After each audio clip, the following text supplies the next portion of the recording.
Hello and welcome to Talking Whiskey. My name is Grant and today we're going to be talking about the GlenDronach 15.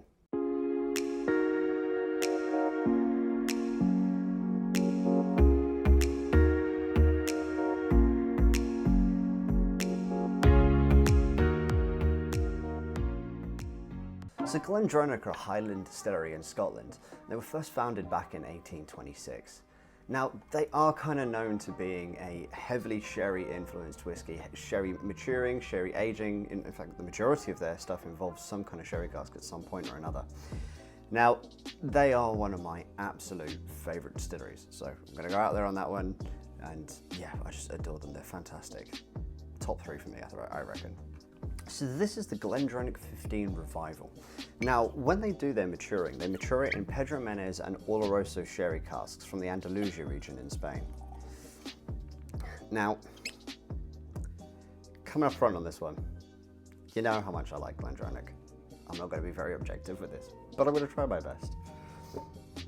So, as with ever with my tastings, I'm going to do a minimum of 3 notes in the nose and a minimum of 3 notes in the taste. So, without further delay, let's go in for the nose.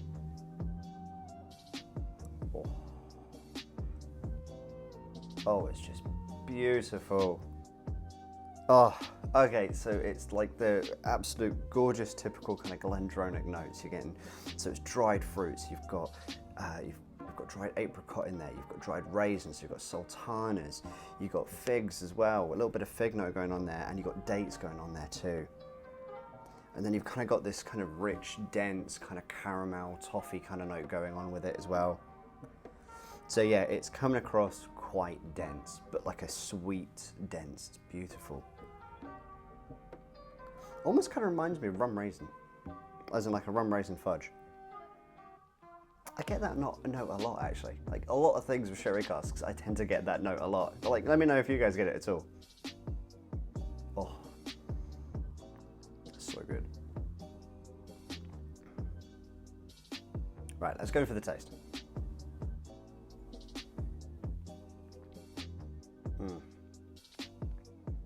Oh yeah. Oh. That's beautiful. That is gorgeous.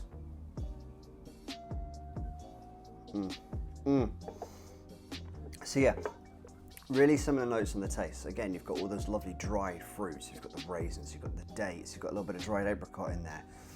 Sultanas and kind of like real kind of heavy fruits. And then you've got this kind of toffee, caramel darkness to it. Now there's something that I get with this that I don't get in the 12, and if you want to see my review on the GlenDronach 12, check out this link up here. But with the 12, with this compared to the 12, this comes across a little bit more dense, a little bit darker. That extra bit of time, that extra time on the age statement and the way that they're blending it, it gives it a little bit more of a density to it. And there's also something that I get with it. So I get it on the nose and I get it on the taste, and I think, for me, I think it comes from the Oloroso sherry casks, and it comes across as you're walking into like a really old library.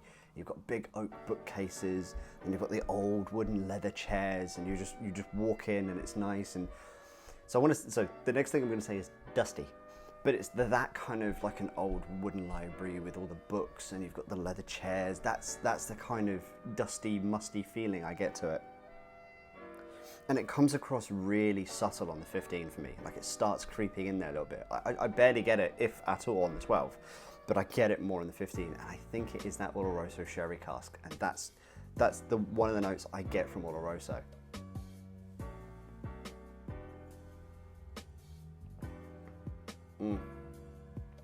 Oh, I mean, it's just beautiful. It's just dark fruits, dried fruits, and you've got that real kind of rich, dense toffee sweetness in there as well. It's just lovely. It's just so good. I know I've said it before, and I'm gonna say it again. I love GlenDronach. And I'm gonna keep saying it again and again and again, because I love GlenDronach. Right, let's try it with a little bit of water and see what happens. So, as always, I'm only gonna do a wee dash. There we go. Kind of came through a little bit gently. Now, something with the 15, so whilst we like that away, something with the 15 is they actually stopped releasing it back in 2015. They said like we've just completely run out. Like their stocks were so depleted that they could no longer sell it as one of their core ranges. Now, luckily back in 2018, they did re-release it again. It was re-released in October to the kind of the worldwide market, but in September they did a little bit of a cheeky thing where you could come get it at the distillery. But I'm glad it's back because I'm never not gonna have a bottle of it, I'm not gonna lie. It's so good. It's good. It's good. Let's go back in for the nose once the water's been in there a little bit.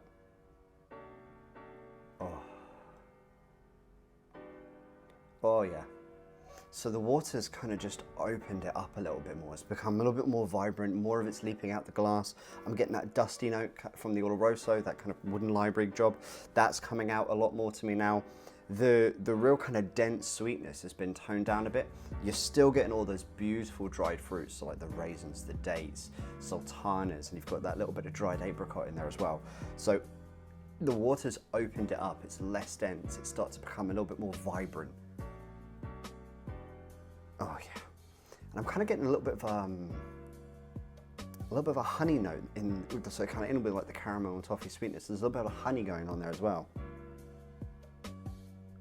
Yeah, so all those dried fruit notes, they just feel lighter, if that makes sense. They feel a little bit more pretty as opposed to kind of dense, like reduced sweetness. That's probably the best way to put it. So without the water, it's more like you've got. I got it. So you've got all your dried fruits, you put them in a pan and you cook them and you reduce them down. So you're kind of really reducing that dried fruit flavor. The water opens it up again. So it's kind of back to the dried fruits, kind of as they are, as opposed to that kind of dense, reduced sweetness that without water it gets. Right, let's go for the taste.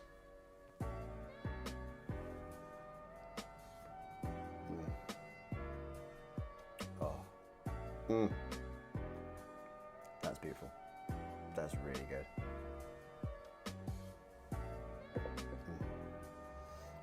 So it's the same on the taste with the nose. That water's opened it up a little bit more. It's become way more vibrant. So all the notes that I've said before, they're all still there. That honey is coming through in the taste a little bit more as well. But again, you've got all those dried fruits that I said earlier. You've still got that toffee. You've still got that caramel in there as well. It's just the way it feels is different. Again, it's a little bit more vibrant, it's a little bit more light, it's a little bit more pretty, but it's just lovely.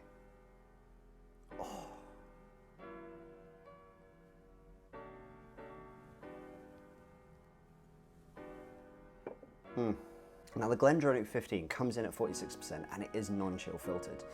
I couldn't find anything that said if they do or don't add colouring to it. In Scotland, you're allowed to add colouring. Sometimes some distilleries, or you can find some information that says that they do. I didn't see anything glaringly obvious to say that they do. They might, but saying that, if you look at the colour of it, that's quite a dark whiskey, so they could, but then if it's been matured in sherry casks, you can get that colour from sherry casks. So if you guys know, put a comment down below, let me know, because it would be good for me to know that as well.